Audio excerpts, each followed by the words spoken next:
The country is in the process of recovering from the surprise assault launched by Hamas over 24 hours ago.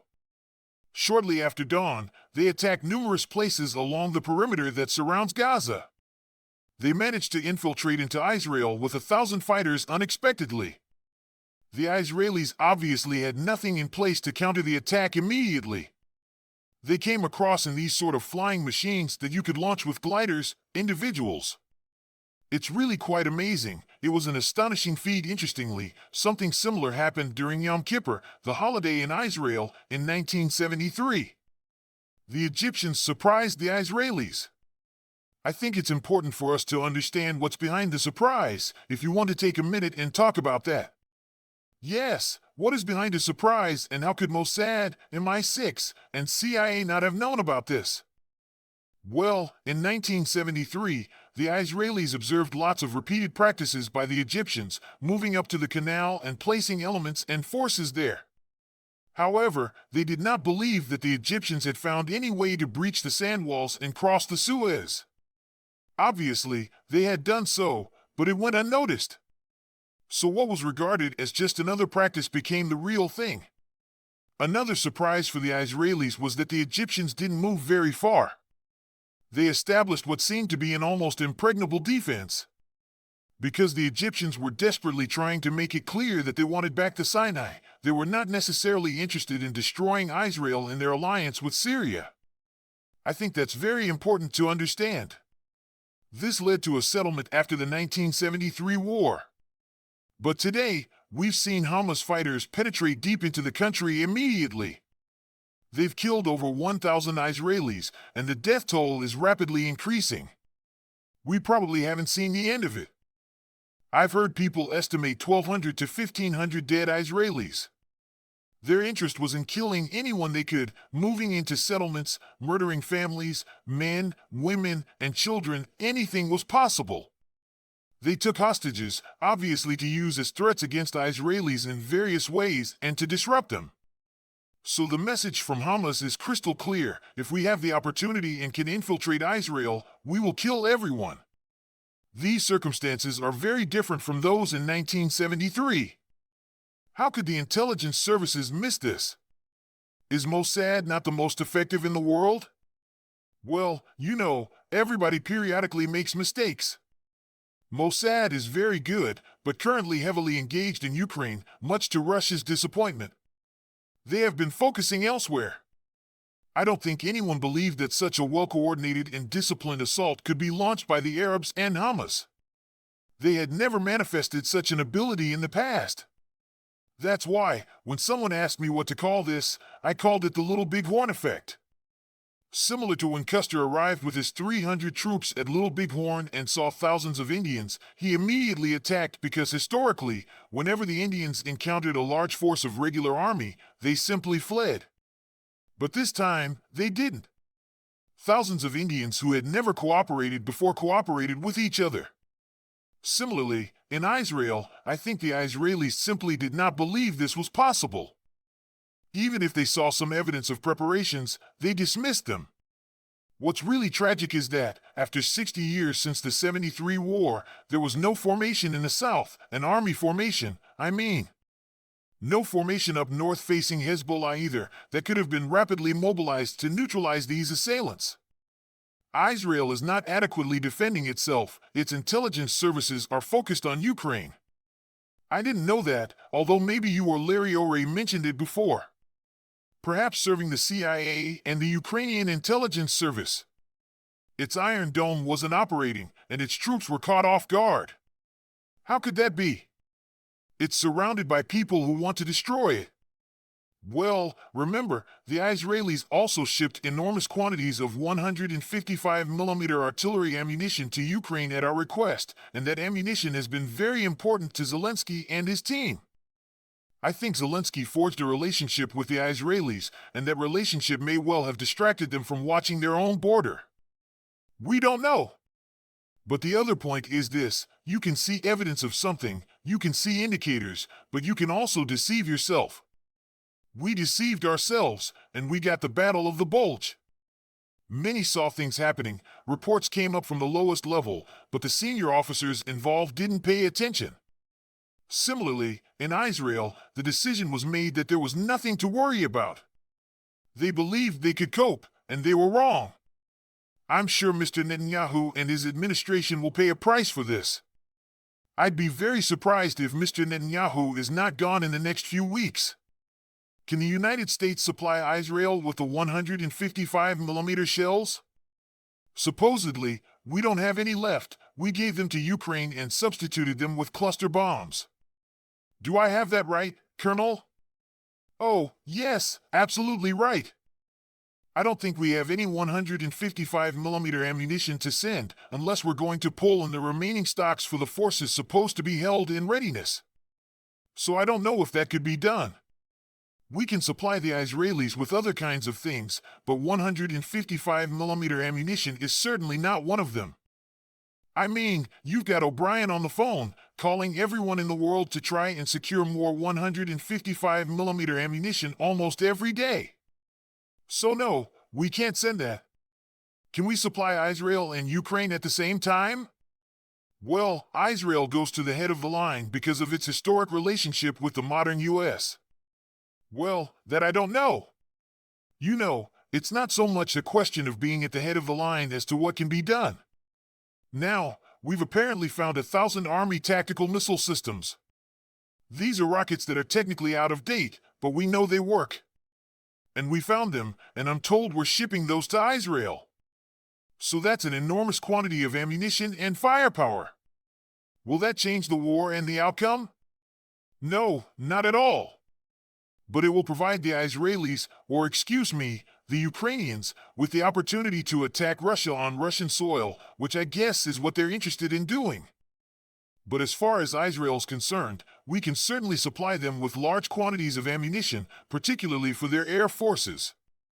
I don't think their ground forces will really need anything, although I'm sure that at some point they will need more 155mm ammunition, simply because I think this war in Gaza is going to drag on for a while. And even when it finally sputters out, it's going to come back and haunt the Israelis again in the future, because one of the things we don't know is how the Iranians have provided assistance and advice to Hamas in Gaza. We know the Turks have as well. The Turks and the Iranians both share deep antipathy towards Israel. This is not going to change. And we don't know how the reaction will be as the Israelis move into Gaza and level much of it, as I fully expect that they will. We don't know how that's going to be received in the rest of the Muslim world. Now, the Egyptians have already declined to allow us to intervene in any way, shape, or form through them to talk to Hamas. They've said no thank you. We're not going to have anything to do with it. It's uncertain what's going to happen in Jordan. Jordan is a very fragile state. It has more Palestinians in it than Jordanian Arabs. Then, we don't know what the impact is going to be on Saudi Arabia and the Emirates, what they may feel compelled to do or not to do. And then, of course, there's Iran. And up north, there's Hezbollah.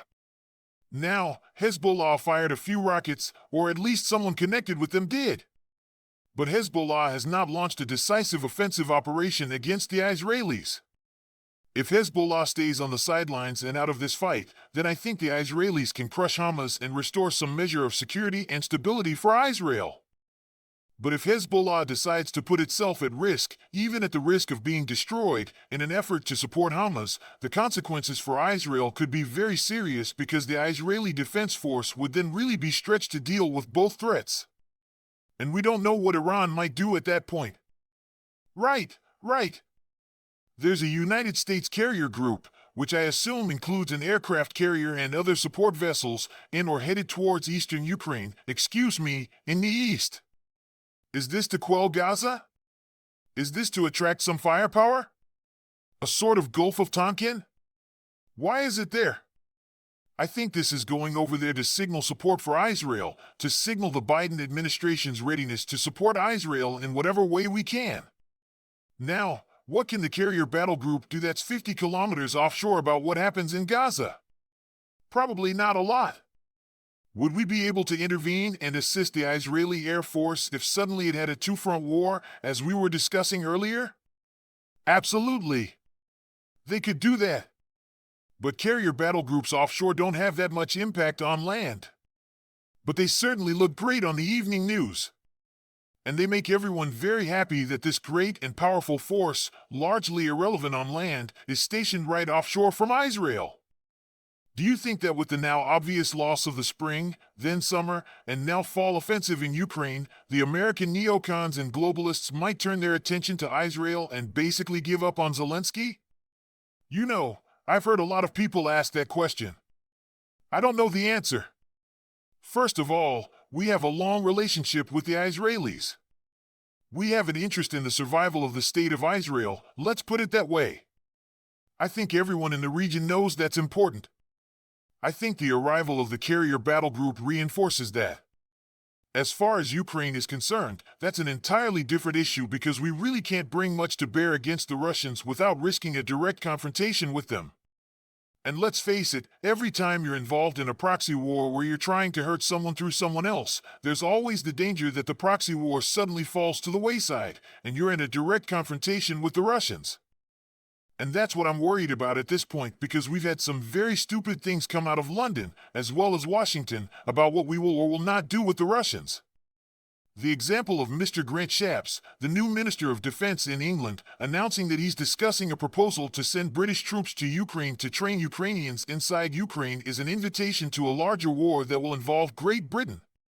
People in Britain better wake up and get control of their government because if they think they're going to sit in isolation on that island, if they put British troops on the ground in Ukraine, they are wrong.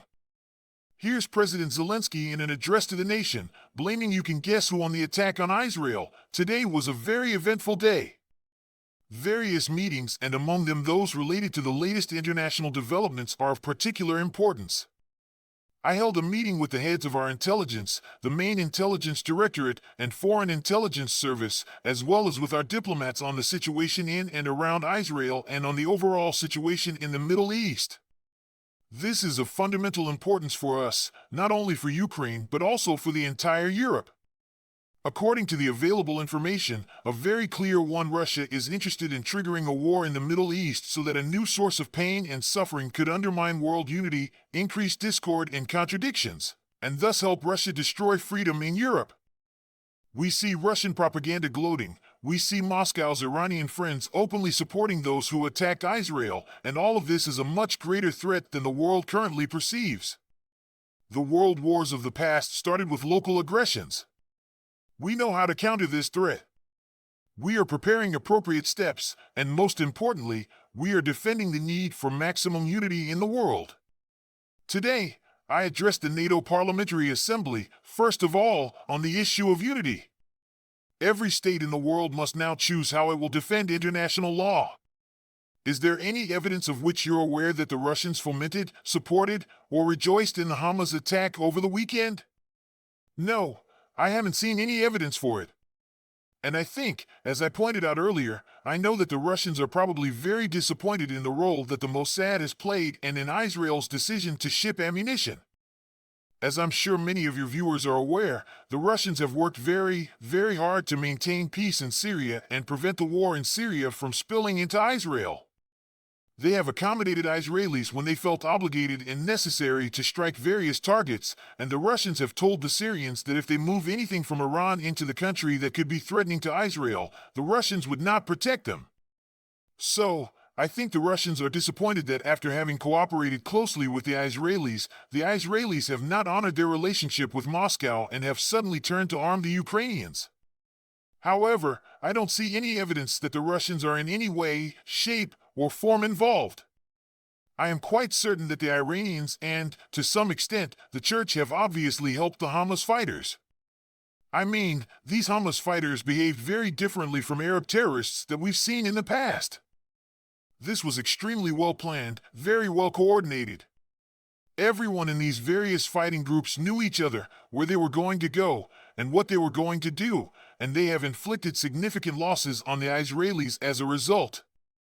So, this is different, but no, Russia has had no hand in this. If I had asked you last week how militarily stable, strong, and respected Hamas is, would you have answered the question differently than if I'm asking you that today? Oh, I think I probably would have said something similar to what the Israelis have said, that they're not capable of what they've done. But again, and the only point of criticism that I would offer is this came again during an Israeli holiday, during Yom Kippur. That's what happened to them in 73, and I would have thought under those circumstances that they would have taken precautionary measures, that they would have had somewhat more force available close to Gaza and close to the northern border with Lebanon than they did.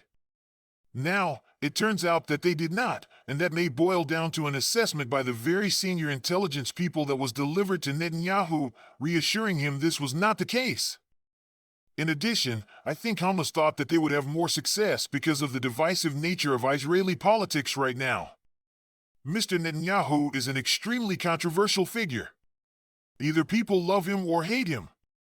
Perhaps they thought this was a good time to strike as well. We don't know. I'm sure we'll find out more in the days ahead.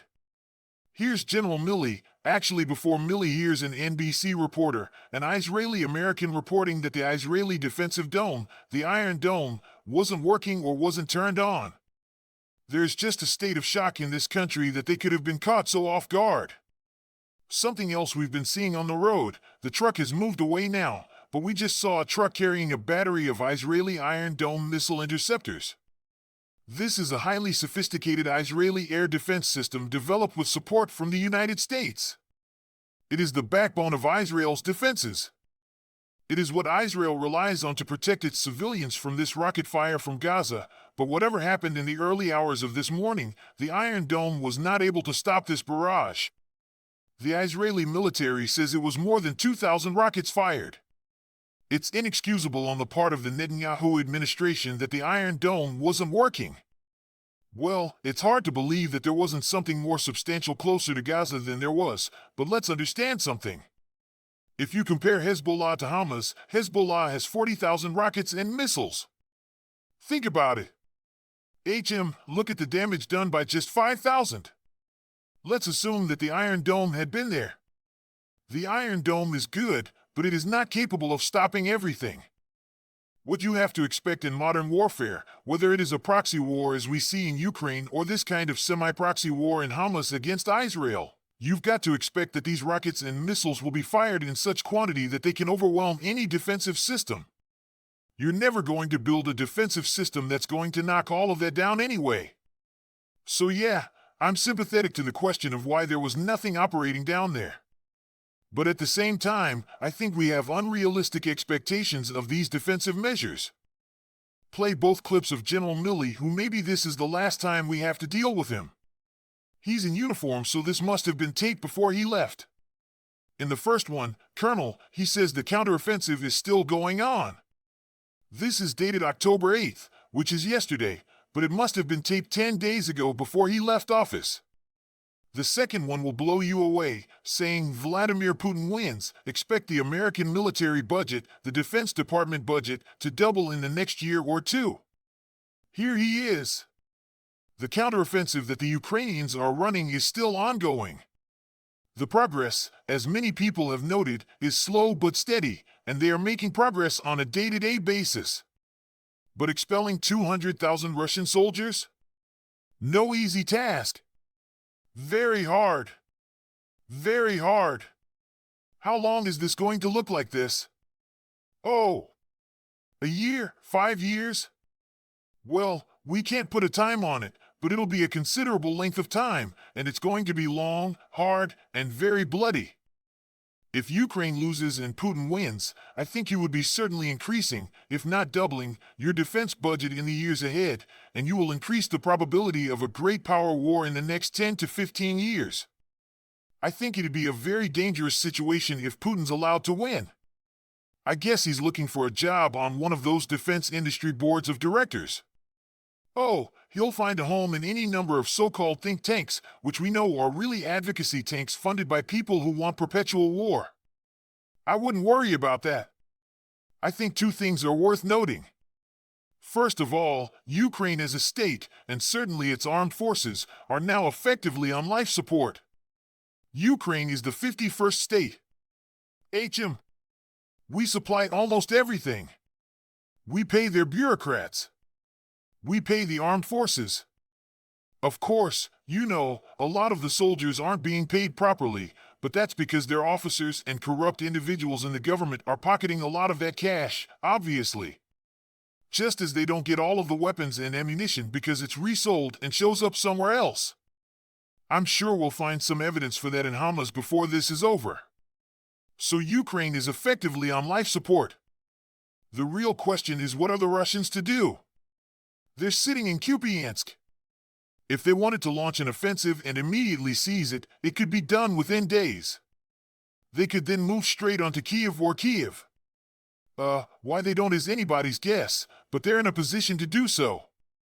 It's all a function of what the leadership in Moscow wants. Now, secondly, the notion that if Putin wins, the defense budget is now roughly the same as the trillion that we owe every year to service our national sovereign debt. Right. He is in fairyland if he believes that we're going to double this defense budget for a future war with Russia. If anything, I think we should anticipate the collapse of NATO. I'm not even sure the EU will withstand this mess once it finally comes to an end. As a result, I don't think we're going to end up staying in Europe for another 75 years, but of course, all of the Army General and Air Force generals that I run into are desperately afraid that what I just described will happen. Large numbers of headquarters and general officer billets will go away. All funding lines will dry up. We'll pull out, and nobody wants us to pull out.